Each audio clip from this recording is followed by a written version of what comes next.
They called it Itisur the Mouth. From the south road, it looked like a ruin with teeth. Collapsed archways jagged as a wolf's grin. Broken pillars jutting like old fangs. A vaulted roof split down the middle. The wound held together by black iron ribs that creaked when the night wind passed through them. The locals never named it after its original master.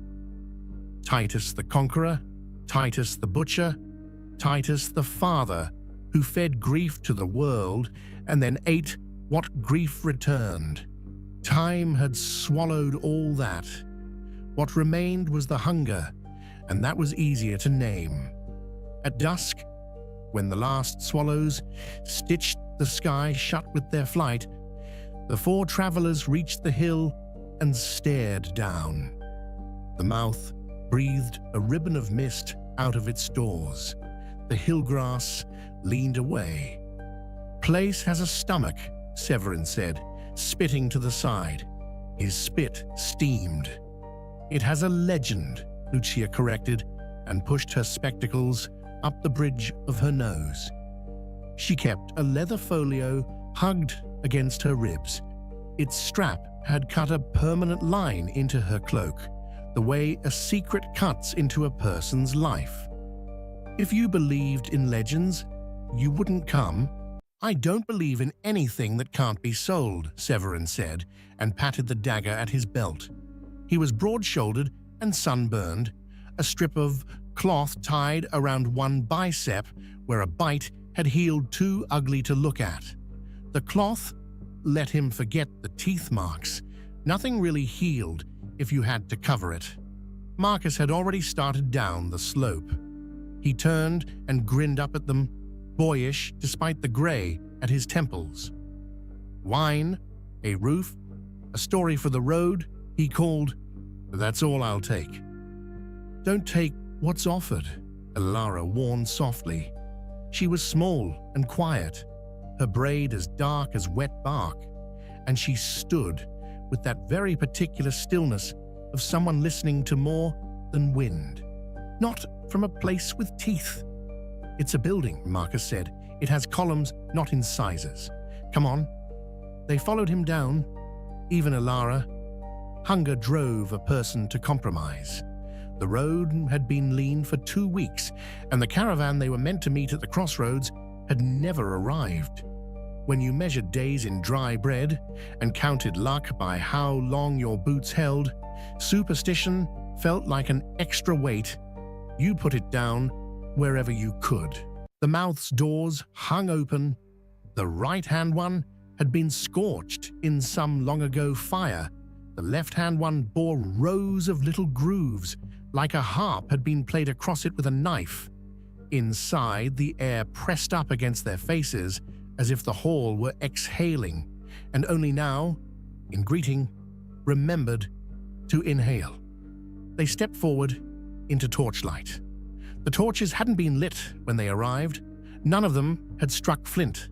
But as the four crossed the threshold, the sconces along the colonnade coughed to life, one by one, a procession of small suns. Their light was low and reddish, as if filtered through meat. It wobbled across the old frescoes.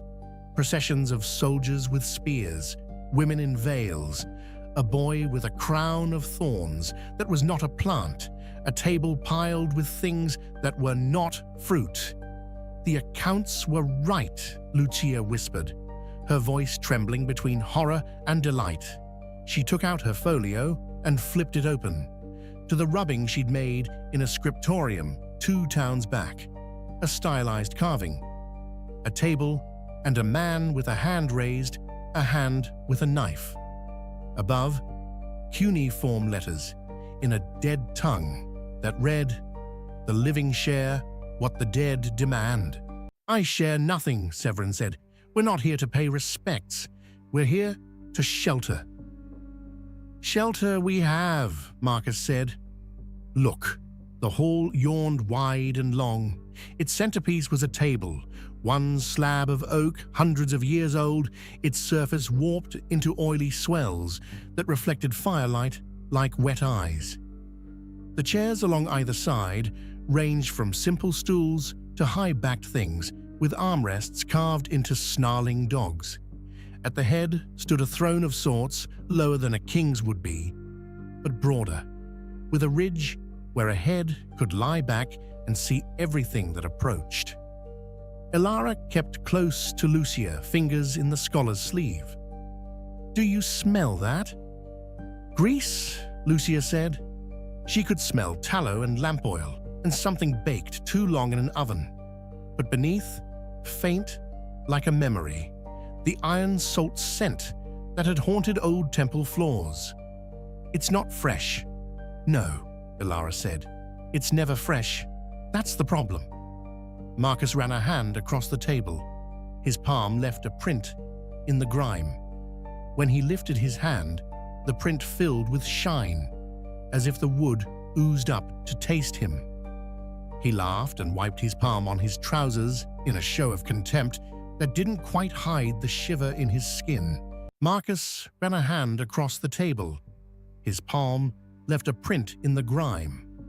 When he lifted his hand, the print filled with shine, as if the wood oozed up to taste him. He laughed and wiped his palm on his trousers in a show of contempt that didn't quite hide the shiver in his skin. "All right," he said. "Rules of hospitality. Fire, roof, table. We observe, we rest, we leave before dawn. We don't mock the house. We don't steal spoons. He stopped. A sound traveled the length of the table, the faintest scrape, like a knife whispering along bone. "We don't imagine things," he finished, but his voice had gone careful. He looked at Severin, who shrugged. "I didn't hear it, and if I did, I wouldn't say." "We'll stay near the door," Lucia said. "No further than the second column. There's a niche there. We can roll the packs, and—" The nearest chair creaked. None of them had touched it. The seat sunk by half an inch. Something shifted weight. The hall held its breath. Elara said, "Please," to no one. It sounded like a prayer, but not to a god she trusted. The torches bloomed brighter. On the table, 3 goblets rose where there had been none. Dull silver, tarnished black at their rims. Into each poured a liquid so dark the firelight couldn't find itself in it. A platter arrived. Steam. Another steam. A slice fell onto a plate that hadn't existed a blink before, red seeping across pewter. Another slice, thicker.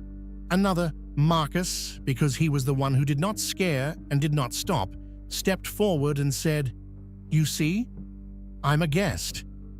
"Don't," Elara breathed. "Marcus, don't." "Trust me," he said. "Hospitality is old. Older than curses. If something offers, you accept. You show manners. Manners protect you." He lifted the goblet. He sipped. Lucia watched his throat work. He swallowed once. Twice. He did not die. He did not choke. He set the goblet down with exaggerated care, the way you set a violin you don't want to admit you can't play. "Tart," he said. "Strong. I've had worse." Severin snorted. "If that's wine, I'll kiss the floor." "It's not wine," Lucia said. "What then?" She met his gaze. "An invitation. Tonight, you've only tasted the first bite.